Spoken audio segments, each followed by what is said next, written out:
가족의 형태도 달라져요. 여기 모던 패밀리라고 보이시죠? 여기 첫 번째 팀들은요, 바로 은평 패밀리예요.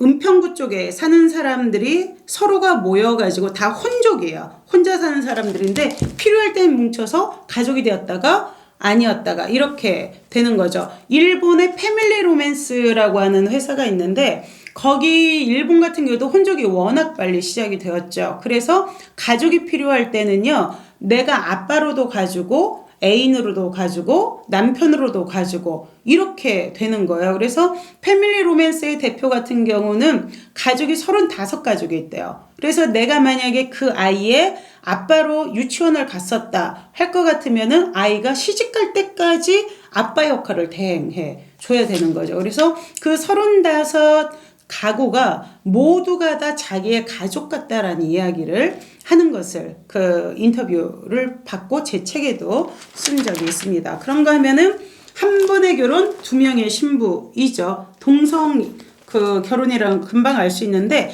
여기서 또 우리가 이 동성 결혼이라고 하면은 어떤 성적 차별을 두지 말아야 되는데 그 여성의 역할을 하는 사람은 원피스를 입고 남성의 역할을 하는 사람은 바지를 입고 이것도 또한 같은 이러한 이성의 결혼 말고 동성도 가능하다 하면서도 또다시 젠더를 그 습관적인 그런 사고를 하고 있다는 걸 알 수가 있고, 그리고 여기는 그 폴리아모리 셋이서 사는 건데요. 일부 일처제의 불합리성, 그걸 어떻게 보고 있냐면 이 사람들은 일부 일처 자체가 상대를 소유한다는 개념에 의해서 오히려 가정폭력 같은 것들을 양산한다는 그런 관점들, 그래서 자유와 평등, 특히 평등한 이 관계를, 가족 관계를 가장 중요시 여깁니다. 그래서 공동으로 주거하는 상태라고 볼 수가 있죠. 예전에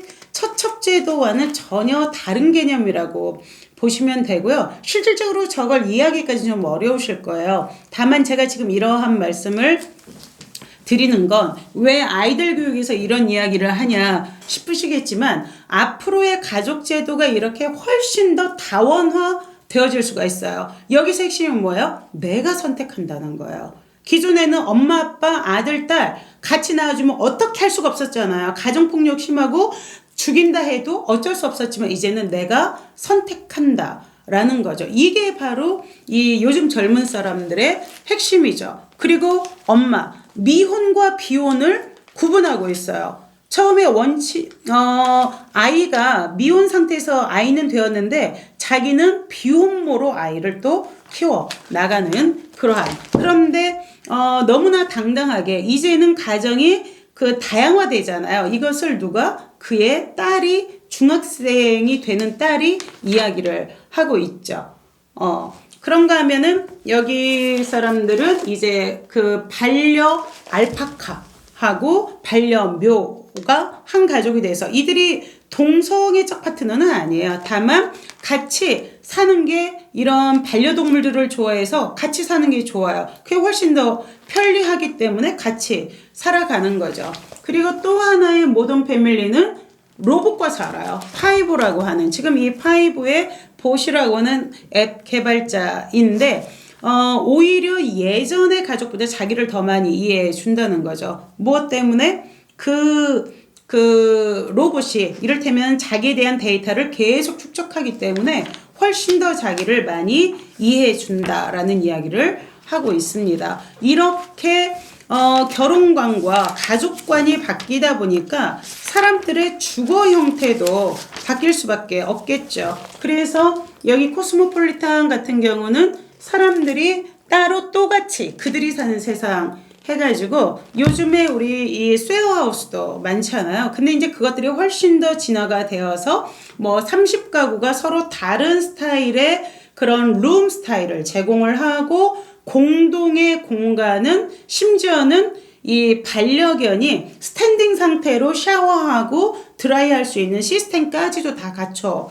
놓는 이러한 것들을 지금 보여주고 있고 저라도 얼른 가서 혼자 한번 살아보고 싶어요.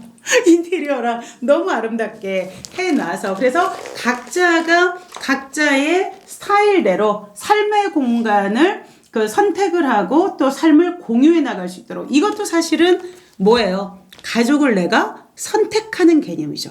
가족을 그냥 결혼했으니까 같이 살아야 된다 이 문제가 아닌 거죠. 그래서 앞으로 우리가 2035년에는 혼족이 35% 는다고 하는데 사실 지금 혼족과 홈족을 구분할 수 없는 시대가 되어버렸어요. 코로나로 인해서. 그래서 지금 이 코스모폴리탄에서 분석한 이러한 20, 30, 40대 여성들의 결혼관과 라이프 스타일 이러한 것들이 실질적으로 더 빨리 가속화 2035년이 아니라 2025년에 벌써 35% 이상 지금도 한 30% 정도 된다고 하거든요. 그렇게 넘어갈 수 있는 시스템이 되어지는 것이죠. 그렇기 때문에 교육도 어때요? 바로 이러한 사회적인 시스템의 변화 우리가 그동안은 엄마 아빠한테 효도해야 된다라고 이야기했지만 이제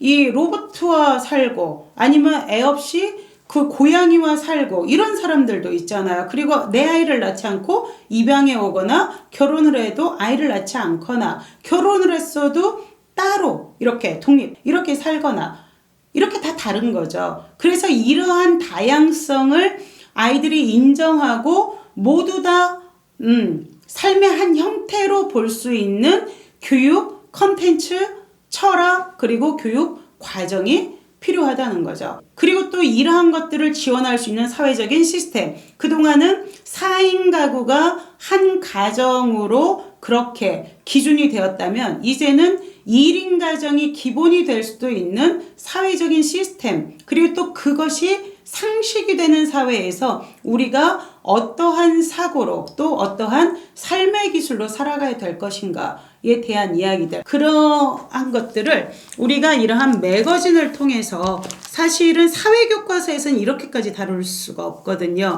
근데 지금 우리 아이들한테는 뭐가 필요해요? 바로 이러한 것들이 너무나 절실한 왜? 스스로 생각해서 자기의 진로 선택을 누구한테 상담하는 게 아니라 내가 결정해야 될 때예요. 직업도 어때요? 직업을 어떻게 선택하고 어느 직장에 들어갈 것인가가 아니라 내가 만들어내야 돼요. 창조해낼 수 있어야 된다는 것이죠. 지금 유튜브가 많이 뜨고 하는 것도 자기만의 컨텐츠와 자기만의 개성으로 벌이를 할 수 있는 물론 그것이 되게 좀 어려운 시스템이라고 하지만 하여튼 그런 비전을 볼 수가 있는 거죠. 사고가 완전히 전환돼야 돼요. 이제까지 기존에 있던 것을 내가 선택해서 가는 게 아니라 어떤 것을 어떻게 한다? 만든다. 그러니 미래교육에서 뭐가 너무너무 중요하겠어요? 당연히 창의성 교육. 근데 창의라는 건 생각만 하는 거예요. 하지만 생각만 해가지고는 어때요? 안 돼요. 어떻게 해야 돼요? 만들어야 돼요. 창의가 아니라 창조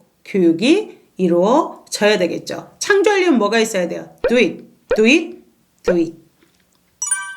행동하셔야 됩니다.